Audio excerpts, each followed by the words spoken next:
How to mention everyone in a group chat on Facebook Messenger. Hello everyone, I am Bishaka and welcome to our channel. Now let's get right into the tutorial.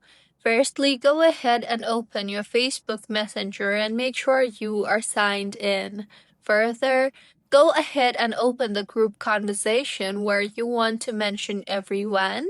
Now, tap on the text box you see there and then type in and everyone, or you will also see the option for everyone once you type in on the text box.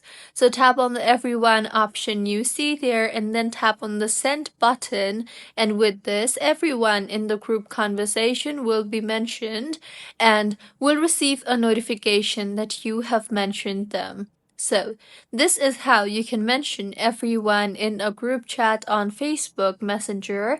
If you find this tutorial helpful, please like the video and do comment if you have any queries. Also, do subscribe to our channel for more helpful tutorials like this. See you on the next one.